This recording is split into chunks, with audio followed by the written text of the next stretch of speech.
Hey guys, back with follow up on the sub panel electrical work. So, in this corner of the house, up here behind the ceiling tiles, where I tapped into the garage, ran it across here about 35 feet. You can see the cable there, and came in down through here, and here is the main. And what I did was I took two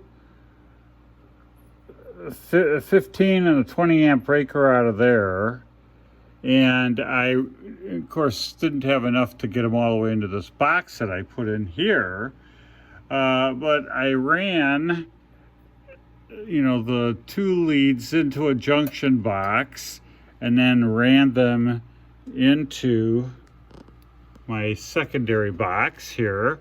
And as you can see, what I'm doing is I'm feeding, this is power leg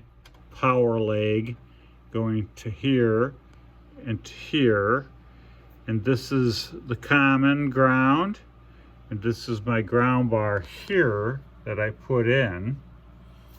And so I've got my grounding cable from this box, my power leg, my common leg, feeding the box, and then the 15 amp that came out of the main box, the 20 amp that came out of the main box, and my dedicated 20 amp that goes out to the garage for my plasma cutter.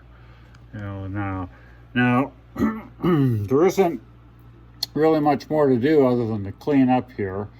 This box doesn't have a grounding screw in it, whereas this box does have the grounding screw. You can kind of see it.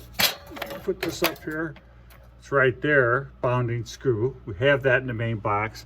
We don't have that in the sub panel box, and we don't have a grounding rod outside to this box because it's tagging off of the one for the main box.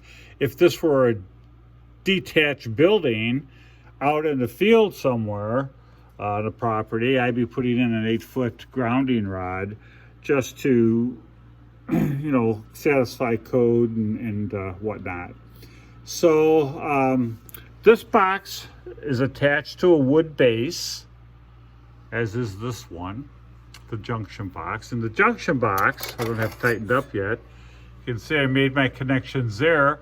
The two short BX cables that were from this box being joined in the junction box and coming down into the new box. So we don't want any connections in here that are with wire nuts. These that do have wire nuts on them, those are extra wires that aren't being used. There's no purpose for those wires at this point, so they're just capped off for organization. And I think that's it. Mission accomplished. Putting things back together again. This, by the way, is where I made my connections with my heavier gauge wire. This is the gauge wire that handles the 60 amp load, and coming down, up and back in, so I'm all secure and coated with metal clad protection. And I think that's about all there is to say about that. I got some tying up to do here, cleaning things up, got a little bit of mess. This box ultimately goes in here like so.